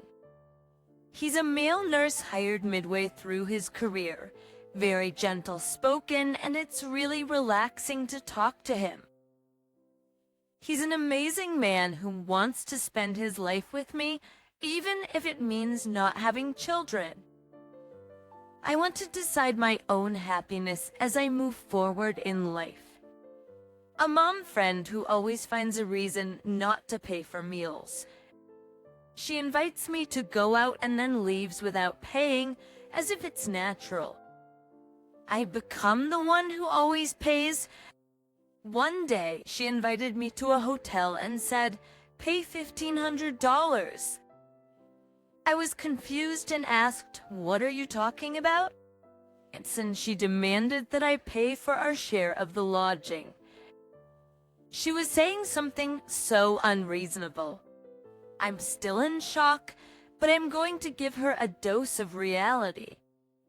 I am Michelle, a 45-year-old office worker. I live with my husband of 18 years, our middle school daughter, and elementary school son. Since both my husband and I work, we share household chores. Whoever has free hands does the dishes, and we cooperate to manage our daily lives. My husband actively takes care of our kids, driving our daughter to her sports activities, playing catch with our son.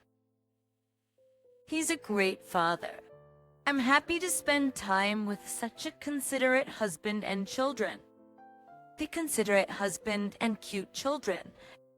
Then one day, a person who shattered my peaceful daily life appeared. "Michelle, wanna go out for coffee sometime?" One morning, while I was taking out the trash, the one who spoke to me was my neighbor and fellow mom, Susan. "Good morning, do you want some coffee?"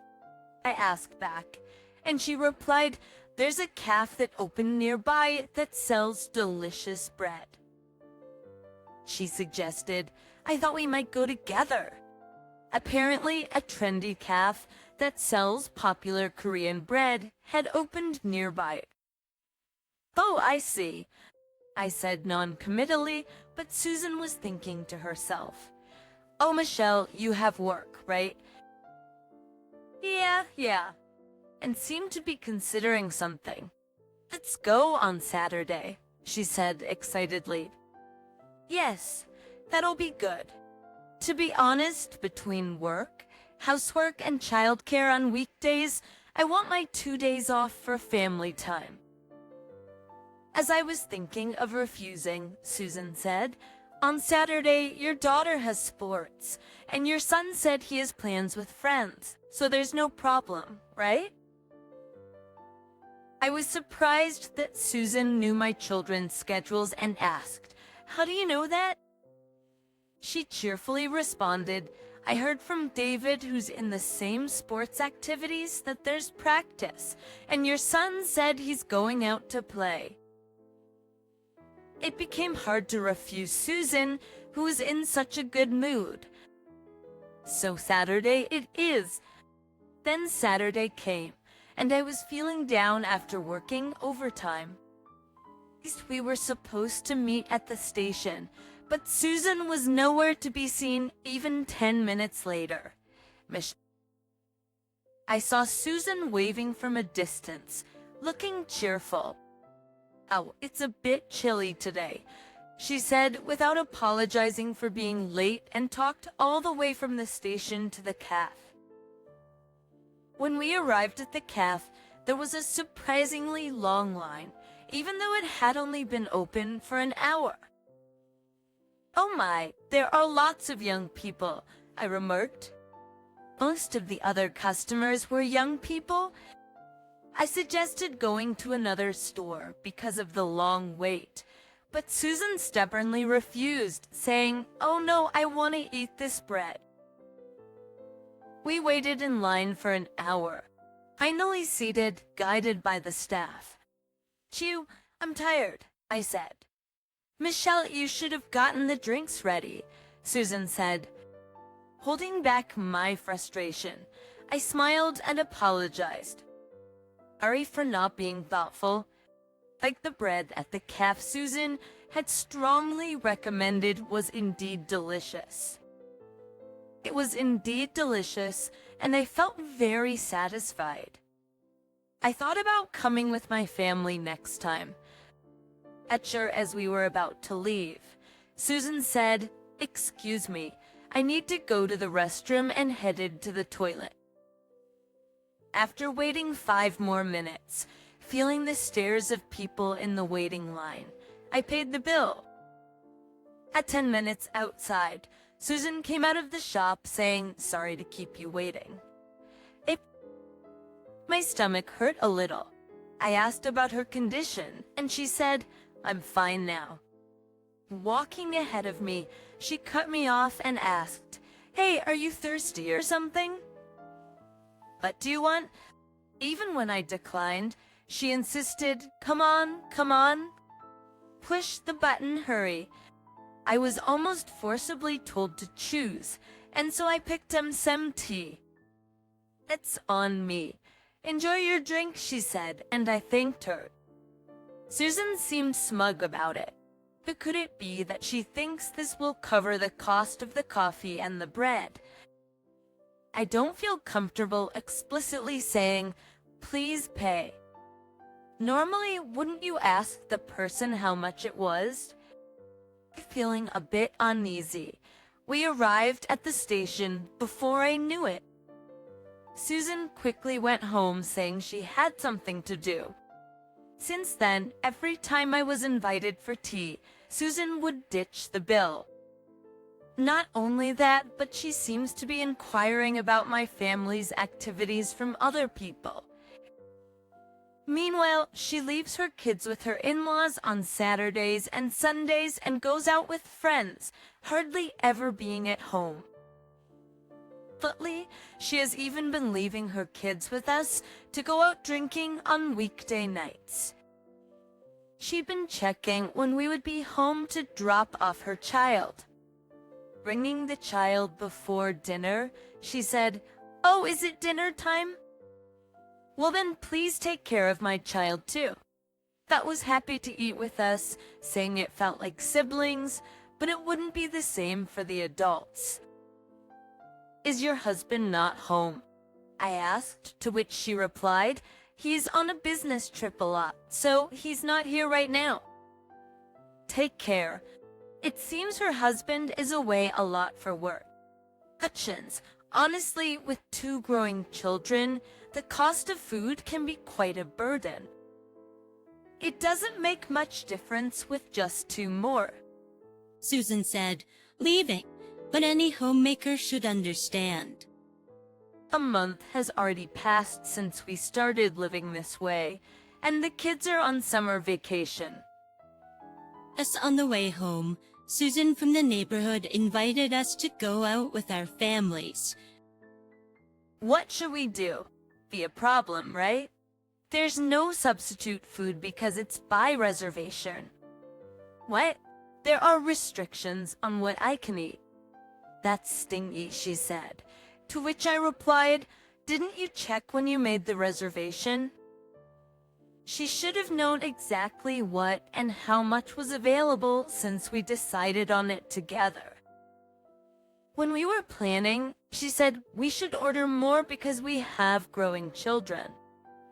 She said, I don't eat much. I have a small appetite. With my children who eat well and the men around, I thought it would be safe to order for 10 people. We had 2 middle school children who could eat 2 portions each, and 1 elementary school child who could eat 2 portions, so there shouldn't have been any problem with the amount. But the meat was disappearing quickly. Mom, I want to eat that meat, my son said, reaching for the meat he wanted, only to have Susan snatch it and eat it quickly. I was angry, but my usually mild-mannered husband was starting to show his irritation as well. Mom, don't act like a child, said Susan's daughter. What are you talking about? The camping is all about survival, and survival means fighting over meat. The children seemed dumbfounded by Susan's childish behavior. Afterward, we finished the barbecue, played outside for a while, and then decided to take a break. The cottages were separate, so we could get away from Susan and catch our breath. It was supposed to be fun, but it's just so tense. My husband looked tired. Yeah, let's eat breakfast and head home early tomorrow. We spent the rest of the time relaxing with the family and greeted the morning. Good morning. Susan came out of her cottage cheerfully. You're lively this morning, I replied, and she said, of course. For breakfast, we ate the provided sandwiches, played a little more, and then started preparing to leave. Bring the final payment. Susan was nowhere to be found. Susan's not here, I told my husband, and we looked around, but Susan's children were also missing. Hey, where's Susan and her kids? I asked the children if they had seen her. They said they were going to the restroom. Apparently, Susan told her daughter she was going to the restroom, and told the children to go to the restroom before leaving. How would you like to handle the payment? Please wait a little longer, I replied, and after waiting 10 more minutes, Susan still hadn't returned. Isn't this taking too long? I went to check the restroom, but Susan and her children were nowhere to be found, and her car, which was supposed to be there, was missing. Into the car that was supposed to be parked next door was also gone. What? My husband looked surprised too. It seemed that Susan and her family had already left. I couldn't believe it. I was on the verge of exploding with anger. To invite us and then run away without paying. It was enough to drive me insane. Is the total cost of the camping equipment, cottage accommodation, drinks, meat, and everything else came close to $900.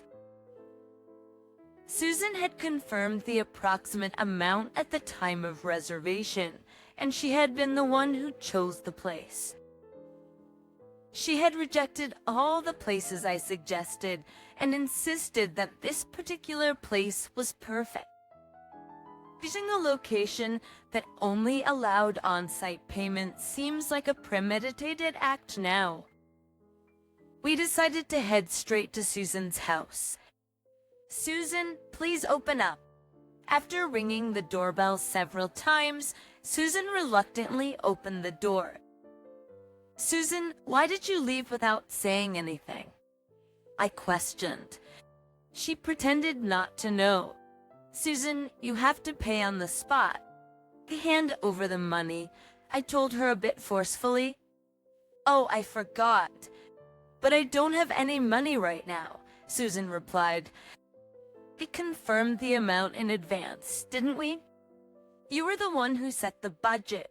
Susan, I said, unable to keep quiet any longer. But she kept saying she had no money, so I asked what was going on. I bought something I wanted before the camping trip, she said, laughing and showing off what she had bought. So you didn't have any money during the camping trip? I asked, getting a bit irritated. Yeah, I didn't have it when I reserved, she said. I was fed up with Susan, who kept laughing without feeling sorry at all. You planned this from the beginning, I said. Well, thanks to me inviting you, we had a great time. It's a win-win situation, isn't it? So I confirmed one last time. So you have no intention of paying? You're so persistent, it's embarrassing, I told her. I don't have the money, she said with no shame and an unapologetic attitude. When I get it, I'll pay you back. Or are you trying to squeeze money out of someone who doesn't have any? I reached my breaking point. I see. I understand. I went home without saying anything more and discussed the situation with my husband. A time passed, and Susan suggested, let's go to Michelle's, a tasty restaurant that just opened nearby. She acted as if the past incident never happened. Never happened. I'm sorry, I'm busy, so I'll have to pass. I had been turning down Susan's invitations for the past few months. Losing patience, Susan approached me with an angry look. Hey, are you avoiding me? You're still holding a grudge over the camping thing, she asked. A few hundred or a few $1,000s. So what? I can't believe you'd avoid someone over that, even if it were several tens of thousands, Susan ranted, infuriated and talking fast. It's so, I said. Susan, let's go to an inn next time, I suggested. A trip to an inn, I thought, might help her calm down.